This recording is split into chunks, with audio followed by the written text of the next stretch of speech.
मौत का मैसेज। ऋषि और उसके दोस्त हिमाचल प्रदेश में रहते थे। उन लोगों ने बचपन से एक साथ पढ़ाई करी और अब उन लोगों की नौकरी लग चुकी थी। एक दिन अचानक ऋषि को घर से फ़ोन आया और उसके घर वालों ने कहा कि उसके भाई की सगाई तय हो गई है और उसे घर आना होगा। ऋषि का घर नोएडा था, तो ऋषि ने अपने दोस्तों को ये खबर दी और उनसे कहा, तुम सब मेरे साथ मेरे घर चलोगे। वे सब लोग बहुत खुश हुए। सब ने ऋषि से कहा, चलो इस खुशी की खबर में तुम हमें पार्टी कराओगे। जैसे ही वे लोग अगले दिन घर निकले, रास्ते में एक बार था। ऋषि ने वहाँ पर गाड़ी रोकी और अपने दोस्तों के लिए बियर और कुछ खाने के लिए लेकर आया। जैसे ही उन लोगों ने बियर पी, ऋषि ने थोड़ी सी पीकर बोतल उन्हें पकड़ा दी और कहा, मुझे अभी ड्राइव करनी है, तो तुम लोग ये सब पूरा फिनिश कर लो। तभी उसके दोस्तों ने ज़बरदस्ती ऋषि को पूरी बोतल पिला दी। अब ऋषि का एक दोस्त गाड़ी चलाने लगा और बाकी सब मस्ती करते करते सफ़र तय कर रहे थे। अचानक ऋषि उन्हें एक डरावनी कहानी सुनाने लग गया। ऋषि ने कहा कि यहाँ 40 साल पहले एक लड़की की मौत हुई थी। तब से उसकी आत्मा यहाँ भटकती है। सब लोग हंसने लग गए। सब ने कहा, ये बहुत अच्छा मजाक है। तभी अचानक उनके सामने एक लड़की आई। वे सभी लोग बहुत ही नशे में थे, इसीलिए वह ब्रेक नहीं लगा पाए और लड़की को कुचलती हुई उनकी गाड़ी आगे बढ़ गई। जैसे ही यह घटना घटी, उन सभी का नशा उतर चुका था। वे सभी लोग गाड़ी से नीचे उतरे और उन्होंने उस लाश को देखा।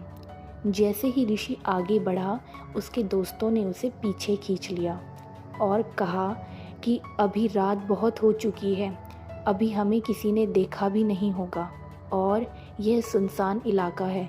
इससे पहले कि कोई हमें देख ले, हम लोग यहाँ से निकलते हैं, क्योंकि जिस लड़की की लाश है वह अब तक मर चुकी होगी। इतना कहकर वह सभी घर पहुँच गए। अगली सुबह ऋषि के घर में सब लोगों ने उनका स्वागत किया और उन्हें फ्रेश होने के लिए कमरे में भेज दिया।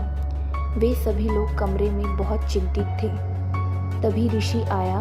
ऋषि ने उनसे कहा, दोस्तों, जो हुआ सो हुआ, इस बारे में अब किसी को मत बताना। चलो, शादी का घर है, हमें सब नीचे बुला रहे हैं। सभी ने शादी एंजॉय करी और सभी जाने लगे, लेकिन ऋषि एक दिन घर में रुक जाता है।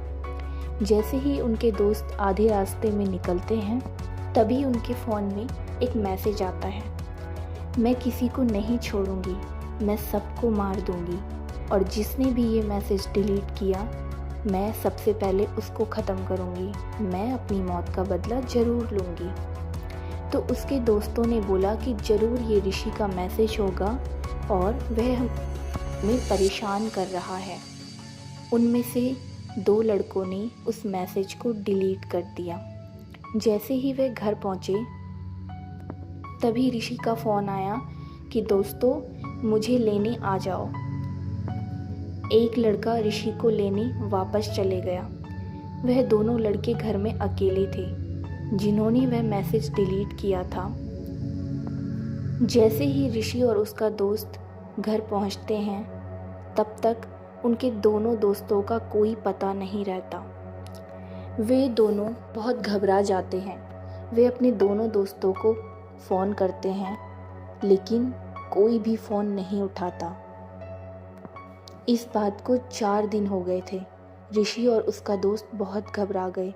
तभी उन्होंने अपने दोस्तों का फ़ोन ट्रेस किया और उनकी लोकेशन निकाली।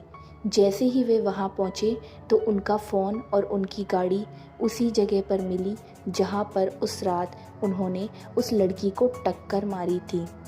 वे दोनों समझ चुके थे कि उस लड़की की आत्मा ने उन दोनों को मार दिया है।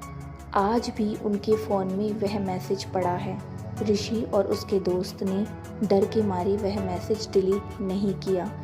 इस बात को 10 साल हो जाते हैं और आज भी उन लोगों की आंखों में वो रात दिखाई देती है और उन्हें अपनी गलती का एहसास होता है। और आज से ऋषि और उसके दोस्त ने शराब पीना छोड़ दिया। तो दोस्तों, आपको यह कहानी कैसी लगी हमें कमेंट कर बताएं। धन्यवाद।